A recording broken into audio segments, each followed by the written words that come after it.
Le contenu présenté dans ce balado s'adresse à un public de 18 ans et plus. Nous préférons vous en avertir. Salut, je m'appelle Mélissa et je serai l'animatrice de Sexe ta vie. Sexe ta vie, c'est 20 épisodes de curiosité, de pourquoi pas, de oh my God, de découverte de produits et d'accessoires sexuels, des idées pour se découvrir, explorer et briser la routine.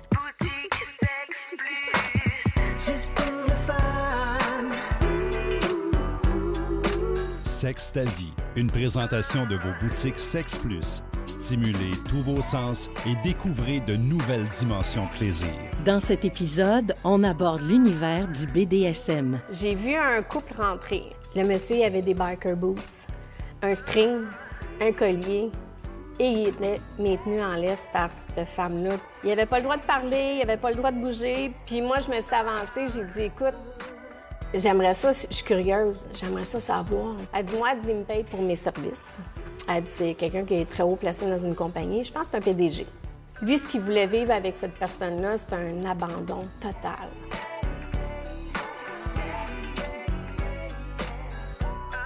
On retrouve Nancy chez Sexe Plus. Dans cet épisode, Nancy, on aborde le BDSM. Il y a tout un univers autour de ça. Il y a des rituels, il y a des codes. Et puis, il y a quelques informations certainement que tu pourras nous donner parce qu'on veut aussi expliquer aux non-initiés qu'est-ce que c'est en tant que tel, le BDSM. Parfait. Ça va bien aller. Comme tu l'as dit, c'est un univers, là. C'est vraiment quelque chose... Moi, c'est à travers les années encore là chez Sexe Plus que, tu sais, j'ai eu des anecdotes. J'ai vécu aussi des choses de mon côté. Fait que c'est un sujet qui... C'est ça. C'est un univers, comme je l'ai dit. Puis quand les gens débutent, ben j'ai quand même des bons conseils, je pense, à donner. Puis quand on applique, il y a toujours aussi des choses de base là, pour les débutants. Puis moi, je suis allée aussi dans le plus crunchy, là, dans le plus... côté un petit peu plus sombre là, de la chose. Là. Par expérience, en plus, j'ai été témoin de certaines scènes assez... marquantes. Assez marquantes, oui, c'est ça, exactement. C'est le mot parce que... Puis, tu sais, je suis vraiment chanceuse d'avoir vécu ça aussi. Oui.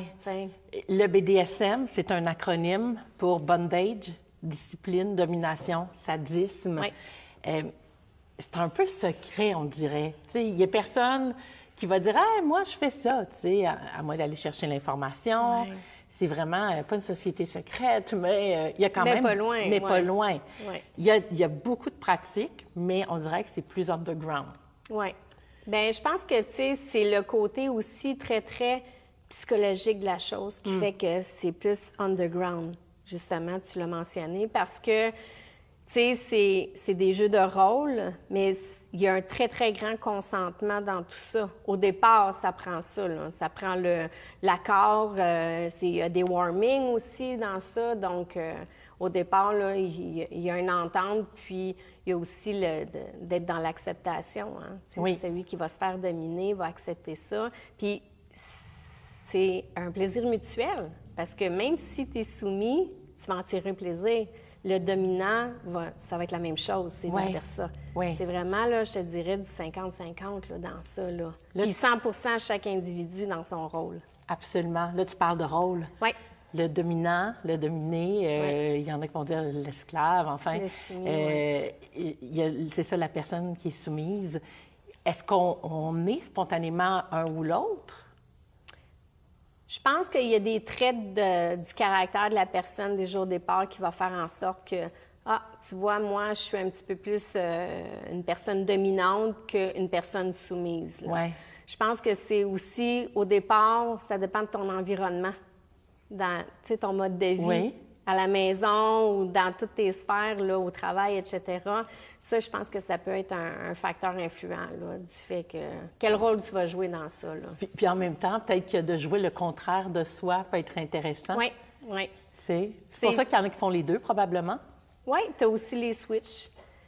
Fait que je sais pas, je pourrais pas m'avancer à dire si c'est plus fréquent. Je pense qu'on a toujours un petit quelque chose de plus en soi, un côté un petit peu plus dominant.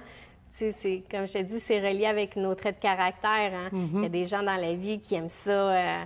il y a des très, très bons dirigeants qui vont, au niveau de leur façon de penser, ils vont faire un switch eux-mêmes. Ils vont dire, OK, moi, j'abandonne tout. Oui, tu as des exemples, tu as des anecdotes là-dessus par rapport à ça.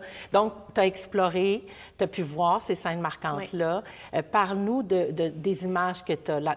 Mettons, quand on pense à BDSM, on pense au cuir, au latex, aux chaînes. Il y a plein d'accessoires qu'on voit vraiment qui sont attitrés à ça. Et là, qu'est-ce que tu as vu?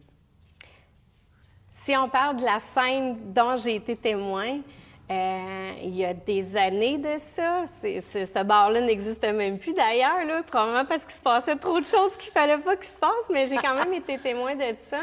Puis, à mon grand bonheur, parce que moi, j'étais très, très, très curieuse. Je suis encore beaucoup. J'ai rentré dans ce bar-là, puis au deuxième étage, il y avait un salon. Puis, j'étais assise sur le salon, puis quand je te dis, ça fait longtemps, on avait le droit de fumer dans les bars dans ce temps-là. Puis, au départ, j'étais en bas. J'ai vu un couple rentrer. Une jeune fille, écoute, début vingtaine. Je donnais pas plus que ça. Très, très belle femme, avec un monsieur... tête blanche, là. Oui. Tu voyais que, tu sais, il y avait un gros écart d'âge. Ils ont disparu au vestiaire, puis ensuite de ça, moi, je les ai retrouvés au deuxième étage une couple d'heures plus tard, puis le monsieur, il avait des biker boots, un string, un collier, et il était maintenu en laisse par cette femme-là qui était, wow, sublime. Écoute, elle était vêtue de latex de la tête aux pieds. Puis, je me suis assise à côté d'eux autres, puis, en fait, à côté d'elle, parce que lui, il était par terre, à genoux, les mains comme ça, au-dessus de sa tête. Comme un cône que tu faisais avec tes mains. Oui, c'est ça. Puis, elle topait sa cigarette dans ses mains. C'est un cendrier humain, là. Donc, il était rendu un cendrier humain. Oui.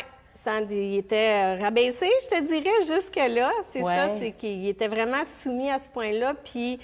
Il n'avait pas le droit de parler, il n'avait pas le droit de bouger. Puis, écoute, je le regardais, puis je me suis dit, c'est sûr qu'il doit avoir des crampes d'un cuisse, cet homme-là, parce que, tu sais, tu restes comme ça sans bouger. Puis moi, je me suis avancée, j'ai dit, écoute, j'aimerais ça, je suis curieuse, j'aimerais ça savoir, tu sais. J'ai dit, c'est à partir de où? Elle dit, moi, il me paye pour mes services. En partant, elle dit, c'est quelqu'un qui est très haut placé dans une compagnie. Je pense que c'est un PDG. Si ma mémoire plein de est bonne. décisions au quotidien. C'est ça, toujours dans les décisions, la pression, etc. Puis des grandes décisions, on s'entend. Là. Oui. Probablement une grosse compagnie, je ne le sais pas rendu là, mais quand même, c'est que lui, ce qu'il voulait vivre avec cette personne-là, c'est un abandon total. Aïe, aïe, hein? Tu sais, aller jusqu'à... J'ai plus envie de réfléchir. J'ai envie d'être un objet rendu là, tu sais, à ce point-là. Quand même. Puis elle était payée pour ça, puis c'est aussi, là, c'était mutuel, là, elle prenait plaisir à ça. Oui, tu sais, il y avait un échange de services, mais quand même, tu sais, elle offrait ce service-là, d'être la dirigeante, là, puis tu veux que je m'occupe de toi, je vais m'occuper de toi. Fait que j'ai trouvé ça super intéressant parce que il y avait quand même, tu sais, un échange dans ça, puis c'était du concret, c'était vraiment... c'était mutuel. Il y avait un accord. Oui, il y avait un accord. Est-ce que les gens arrivent comme ça dans ces événements-là? Ou est-ce qu'il y a une transformation vraiment? Il y a une transformation. Au niveau du costume et tout? On devient le rôle rendu au vestiaire. Oui. Les autres, ils ont passé la porte, puis quand ils sont ressortis, c'était complètement deux autres personnes. Le monsieur est habillé, il est rentré habillé, en PDG. Il est ressorti. Oui, c'est ça, en PDG, il avait son paletot et tout. Puis quand il est revenu et quand il est sorti de là, oh mon Dieu! Aujourd'hui, il y a encore beaucoup d'événements, BDSM. De ce que j'ai vu dans mes recherches, il y a des organisations, il y a des rendez-vous. C'est quand même très accessible. Là. Oui. Mais il y a aussi des gens qui le pratiquent en milieu fermé à la maison, entre eux aussi, en couple. Oui. Est-ce qu'il y en a qui arrivent en boutique en disant, ben moi, je commence ou je suis un habitué ou une habituée? Bien, on en a encore à tous les niveaux. Là. Il y a des gens qui rentrent, qui débutent dans ça, sont curieux. C'est ce qui va les inciter à faire les démarches à rentrer dans une boutique. Puis je te dirais que le kit de départ, souvent, ça va être le loup pour les yeux, ça va être les menottes aussi, hein, parce qu'on veut limiter les mouvements. Puis le loup, bien, c'est comme, t'es dans l'obscurité, tu vois rien de ce qui se passe. Fait que ça a un côté aussi soumis, là, rendu là. Puis il y a toujours la petite cravache, puis le fouet, là, au départ, là. Puis, tu sais, c'est d'expliquer aussi comment les manipuler, ces accessoires-là, rendus là. Les menottes, ça, c'est quand même assez... on sait où ça va et comment ça fonctionne, mais on a d'autres accessoires aussi là, pour les gens qui sont peut-être un petit peu plus avancés dans leur démarche. Oui. Pourquoi c'est tabou, le BDSM? Bien, je pense que c'est dans la mentalité des gens parce que, tu sais, tu vas entendre parler, je te dis ça comme ça, là, mais quelqu'un qui va parler mal à son partenaire, tu sais, tu vas être témoin de ça, tu vas dire, mon Dieu Seigneur. Puis, tu sais, déjà là, on n'est pas habitué à ça. Donc, ça fait pas partie, tu sais, tu vois pas ça couramment là, sur la rue, là, parce que la personne va passer pour un cinglé ou une cinglée. Tu te dis, mon Dieu Seigneur, tu sais comment il parle. Mais je pense que c'est là aussi que ça peut devenir tabou parce que quand tu fais un jeu de rôle comme ça à la maison ou dans une société secrète, on va le dire comme ça, là, bien là, c'est permis. Tu as le droit de me parler comme ça parce que c'est une entente. Tu sais, tu as le droit de me traiter comme ça parce que c'est une entente. Ouais. Fait que je pense que, tu sais, c'est pas quelque chose que tu peux pratiquer, là, tu sais, fait que c'est peut-être un petit peu plus caché par rapport à ça, là. Ouais. Moi, j'ai déjà eu un couple qui s'est présenté dans ma boutique, encore là, ça fait longtemps, mais c'est des choses qui m'ont marquée parce que le couple rentre, monsieur et madame, puis je m'adresse toujours aux deux quand je réponds à leurs questions. Puis à chaque fois que je m'adressais à madame, elle parlait pas, elle me répondait pas. Ah non? Puis je me suis dit, ben coudonc, OK. Elle avait un collier dans son cou. Ah! Puis le monsieur me dit, elle te répondra pas. Parce qu'elle n'a pas le droit de te répondre. Là, présentement, là, c'est ma soumise. Il n'y a pas un mot qui va sortir de sa bouche. Ah oui, c'est quand même sur ce ton-là qu'on t'a parlé. Parler. Parfait. OK. Là, c'est clair, là. Parce que j'avais quand même aussi une clientèle. J'avais des filles qui venaient chercher des petits colliers avec l'anneau, la petite dentelle autour pour sortir. Fait que mais à ce moment-là, elle, quand elle portait le collier, c'était qu'elle avait adopté le rôle de soumise. Fait que j'ai dit, OK, là, je sais me situer. Là, ouais. Venir en boutique faisait partie de l'aventure de la soumise. C'est en plein ça. Là, ouais. On sort, mais tu dis pas un mot, puis c'est moi qui te contrôle, c'est moi qui te gère. Merci, Nancy. Tantôt, on va regarder ces accessoires érotiques qui sont destinés au BDSM.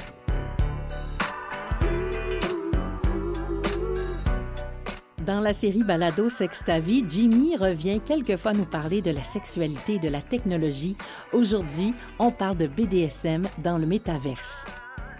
Jimmy, il y a le BDSM qui est aussi présent dans toute la technologie VR. Absolument, on ne peut pas passer à côté de ça. Oui, et dis-moi, il y a des pièces, des salles, des chambres qui sont vraiment destinées à ça? Encore une fois, sur Discord, si vous voulez avoir une expérience BDSM, vous avez l'accès à des propositions pour rentrer dans ces salles-là. Il y en a une que je me souviens, il y avait une espèce de roue auquel votre avatar est attaché, donc vous êtes immobile. Et pour rendre l'expérience encore plus intéressante, si vous avez une veste haptique qui vous permet de sentir les vibrations, il y a quelqu'un qui va être là pour vous lancer des couteaux, donc vous allez ressentir sur les zones érogènes les couteaux en vibration. Aïe, aïe. Aïe, mais tu sais, c'est pas de la douleur que vous allez sentir, mais vous allez sentir des vibrations. On n'est pas encore assez loin dans la proposition technologique pour ressentir de la douleur. Par contre, je connais une YouTubeuse, je sais pas comment elle a fait, mais elle a réussi à rendre sa veste, au lieu de sentir des vibrations, elle en a fait une veste électrique. Ah oui? Donc, elle ressent de l'énergie électriques sur son appareil. Donc, c'est des chocs électriques qu'elle reçoit lorsqu'elle reçoit des coups, lorsqu'elle reçoit du feu, admettons. Oui, ça, mais rendu là, je veux dire, quelqu'un qui n'a jamais fait, par exemple, le BDSM, puis qui fait comme, ben c'est pas pour moi. Si vous voulez l'expérimenter ou le voir, ben en tout cas, j'ai l'impression que tu en parles, puis je dis, comment? En tout cas, c'est assez immersif pour comprendre le procédé. Oui, c'est ça. Et puis, là-dedans, ben ça peut aller loin aussi, là. Ah oui, brutalité, langage grossier, on va même... un personnage qui va donner des claques, vous allez entendre le son et si vous avez une veste, encore une fois, ou un suit haptique, vous allez sentir les vibrations sur ces ondes. Oui, puis quand il y a justement tout ce qui est le bondage et tout, les enchaînements, j'imagine... Le bondage, vous allez peut-être voir pareil. Si la qualité graphique est assez bonne et que l'outil du bandage est considéré comme un outil et non comme un accessoire visuel, vous allez peut-être expérimenter la chose dans un autre niveau. Oui, c'est ça. En tout cas, ben merci, Jimmy. C'est notre rendez-vous minute avec Lauriane Hélène Gauvin, sexologue. Est-ce que le BDSM, c'est pour tout le monde? En fait, je dirais que non, c'est pas pour tout le monde. Ça dépend en fait de plusieurs choses, notamment de l'éducation. D'abord, le BDSM, c'est plusieurs termes rattachés ensemble. C'est comme un terme parapluie de plusieurs pratiques. Il y a le bondage, la domination-soumission ou le sadomasochisme. Donc, c'est sûr que c'est plusieurs types de pratiques et c'est important en fait de savoir quelles sont-elles, chacune d'entre elles, pour être certain de faire une exploration qui a du sens également. Au niveau du BDSM, c'est aussi une communauté à part entière. Il y a vraiment des règles claires, il y a des limites à respecter. C'est pas du jour au lendemain qu'on peut dire qu'on fait partie de la communauté BDSM. Il y a beaucoup de choses, en fait, qu'il faut savoir. Donc, je dirais que c'est important de bien savoir nos limites et de parler et le consentement pour pas qu'il y ait justement de risque d'abus. Oui. Donc, il faut se renseigner vraiment sur les règles à suivre. Oui, vraiment. Puis, il y a un livre de Jessica Caruso, qui est une chercheuse à l'UQAM, donc en sexologie. Donc, c'est vraiment intéressant. Elle a un livre là, qui est présent en librairie. Merci. Nancy, on est entouré de métal, de textures pas si agréables finalement parce qu'on est dans le BDSM. Et il y a des affaires assez impressionnantes, là. Il y a des trucs qui ont l'air de couper, de ne pas faire de bien du tout. Et ça fait partie de cet univers-là. Oui. Par exemple. Là, relié un petit peu à la douleur, hein? Tu sais, le masochisme, etc. C'est ça. On a, comme par exemple, la pinwheel, la roulette de Waterberg. C'est toujours au départ, là, souvent quand on voit des accessoires comme ça, ça part de... Ça, c'est un accessoire neurologique au départ pour vérifier la sensibilité des gens. Ah oui? Oui, parce que la roulette, elle est munie d'aiguilles. Oui. Mais je me souviens d'avoir déjà passé un test neurologique avec ça, puis tu me le rappelles, là? Oui. Puis c'est vrai que ça fait pas de bien. Bien, en fait, je te dirais qu'il y en a jusqu'à 7 rangées aussi d'aiguilles après certaines de nos roulettes. Puis, c'est de passer ça sur la peau, évidemment, là, pour aller... Est-ce que le but, c'est de marquer, faire saigner? C'est d'attendrir la peau. Ah, OK. Une bonne viande, là. Une bonne viande, c'est ça. Exactement. Bien, c'est ça, c'est d'aller chercher ces sensations-là, parce que ça demeure que c'est des aiguilles. Puis, le but, c'est d'en tirer plaisir de celui qui inflige la douleur, puis l'autre, c'est de la recevoir. Encore là, c'est mutuel. Hein? Oui. J'ai eu un client qui s'est présenté, puis il a dit « Ah, t'as ça, toi, les pinwheels. » Là, j'ai dit « Oui. » J'ai dit « Mais encore? » Il dit « Tu vois, moi, il dit « J'utilise pas ça. » Le monsieur, il avait une maison avec un grand terrain puis une grange. Puis auprès de sa grange, il y avait des framboisiers. Il dit « Moi, il dit « Dans ma grange, j'ai mon spot pour justement pratiquer. » Ça, c'est le needle qui est infligé avec des aiguilles, en fait. Oui. Tu sais, d'aller faire des sensations plus ou moins agréables là, sur la peau. Il dit, moi, j'utilise tout simplement les branches de mon framboisier et je passe ça sur la peau. Ah, fait que lui, il a trouvé la méthode naturelle. Les aiguilles d'un framboisier, oui. Puis c'est comme ça qu'il pratiquait c'est son truc, là. C'est quelque chose, là, tu sais. Puis j'ai dit, oh mon Dieu, puis il a dit ça tout naturellement, comme si, tu sais, je m'en vais me chercher un trio chez McDo, là. Puis lui, il est sorti ça comme ça. OK. Il était content de te donner un conseil, et toi qui en donnes plein. C'est ça, mais je dis, coudonc, tu sais, quand il a fait avec les moyens qu'il avait, mais quelle idée, parce que ça va carrément rejoindre ça, là. Ben oui. Tu sais, c'est quelque chose. C'est quelque chose. Sinon, là, il y a celui-là. À côté de toi, il y a un crochet anal. Oui, explique-nous exactement. C'est assez gros, là. C'est massif. Oui, c'est massif. Souvent, aussi, les accessoires sont en acier chirurgical, en fait, là, inoxydable, justement pour pas que ça rouille, sans danger pour la peau, pour le corps. La boule, on l'insère à l'intérieur au niveau anal. Ça, ici, ça va longer entre les deux fesses. Oui. Puis, tu as la petite anneau. L'anneau, souvent, va servir à attacher dans une position qui n'est pas confortable, là. Des fois, ça va être les menottes, les mains dans le dos. J'ai déjà vu aussi des images, là. La fille, elle a une tresse, puis on va attacher la tresse avec la boucle comme ça ici. Ouais. Là, parce que le but, c'est d'être inconfortable. Hein, souvent, là, ça fait partie du jeu aussi. Fait que le anal hook, c'est quelque chose qu'on tient, quelque chose qui se vend, donc quelque chose qui se pratique. Oui, absolument. Ouais. Je voyais qu'il y avait énormément de cravaches, de fouets, de menottes pour tous les genres. Il y a aussi d'autres trucs pour des sensations. Par exemple, les pinces à seins. Oui. Tout ça, ça entre là-dedans.